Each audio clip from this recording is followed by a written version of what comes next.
আল্লাহ না করুক আগামীকাল যদি খবর আসে মাদ্রাসায় যাওয়ার পথে একটি জরাজীর্ণ ভবন ধসে পড়ে কয়েকজন শিশু আহত কিংবা নিহত হয়েছে, তখন আমরা কি বলবো? দুর্ঘটনা ছিল, নাকি বলবো এটা ছিল অবহেলার নির্মম পরিণতি? এই প্রতিবেদনটি কোনো কল্পকাহিনী নয়, এটি উকিয়ার সোনারপাড়ার শত শত শিক্ষার্থী ও সাধারণ মানুষের প্রতিদিনের বাস্তবতা।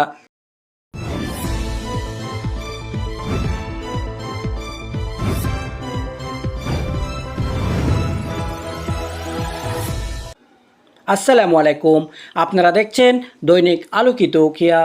আজ আমরা তুলে ধরছি এমন একটি জননিরাপত্তা সংকট যা দীর্ঘদিন ধরে স্থানীয়দের আতঙ্কের কারণ হয়ে আছে, কিন্তু এখনও দৃশ্যমান কোনো কার্যকর উদ্যোগ দেখা যাচ্ছে না। উকিয়ার সোনারপাড়ায় অবস্থিত মেজর শহীদ জিয়াউর রহমানের আমলে নির্মিত একটি পুরনো সাইক্লোন সেন্টার বর্তমানে পরিত্যক্ত ও অত্যন্ত ঝুঁকিপূর্ণ অবস্থায় দাঁড়িয়ে আছে। আর সবচেয়ে উদ্বেগজনক বিষয় হলো প্রতিদিন মাদ্রাসা, হ্যাফজখানা, প্রাথমিক বিদ্যালয়, উচ্চ বিদ্যালয় এবং মসজিদে যাতায়াতকারী শত শত মানুষ বাধ্য হয়ে এই ভবনের নিচ দিয়েই চলাচল করছেন। তাদের সামনে আর কোনো বিকল্প রাস্তা নেই।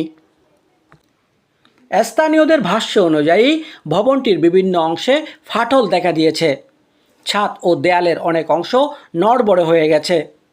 প্রতিদিন সকালবেলা যখন ছোট ছোট শিশুরা কোরআন শরীফ বুকে নিয়ে মাদ্রাসার পথে হাঁটে, তখন তাদের অভিভাবকদের বুকের ভেতরেও কাজ করে এক অজানা শঙ্কা।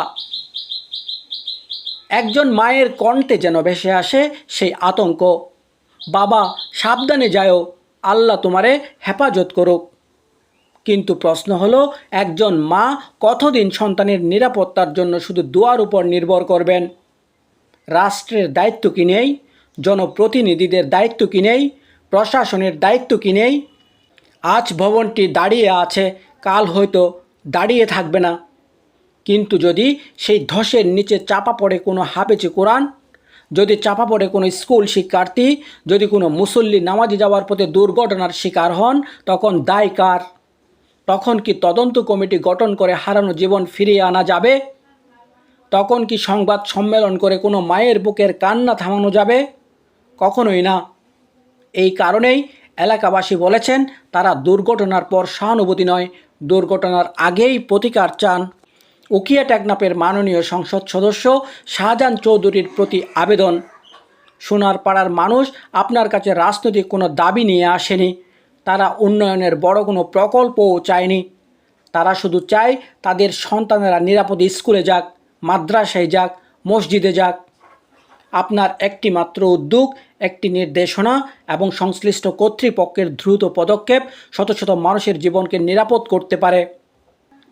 এলাকাবাসী বিশ্বাস করে আপনি বিষয়টি গুরুত্বের সঙ্গে বিবেচনা করবেন এবং জরুরি ভিত্তিতে ঝুঁকিপূর্ণ এই পরিত্যক্ত সাইক্লোন সেন্টার অপসারণের ব্যবস্থা গ্রহণ করবেন। কল্পনা করুন, ভোরবেলা আজানের ধ্বনি ভেসে আসছে, ছোট্ট এক শিশু কোরআন শরীফ হাতে মাদ্রাসার দিকে হাঁটছে। হঠাৎ একটি বিকট শব্দ, ধুলোর কুণ্ডলী, চারদিকে মানুষের আত্মচিৎকার।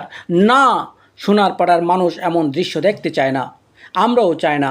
তাই আজকের এই প্রতিবেদন শুধু একটি সংবাদ নয়, এটি শত শত শিশুর নিরাপত্তার আবেদন। মাননীয় এমপি শাহজাহান চৌধুরী, সংশ্লিষ্ট প্রশাসন এবং দুর্যোগ ব্যবস্থাপনা বিভাগের প্রতি আমাদের বিনীত কিন্তু জোরালো আহ্বান, দুর্ঘটনার অপেক্ষা নয়, এখনই ব্যবস্থা নিন। কারণ একটি শিশুর জীবন, একটি পরিবারের স্বপ্ন, একটি জনপদের ভবিষ্যৎ কোনোভাবেই অবহেলার কাছে হার মানতে পারে না। আমি মিজানুর রশিদ মিজান, দেখছিলেন দৈনিক আলোকিত উকিয়া। আল্লাহ হাফেজ।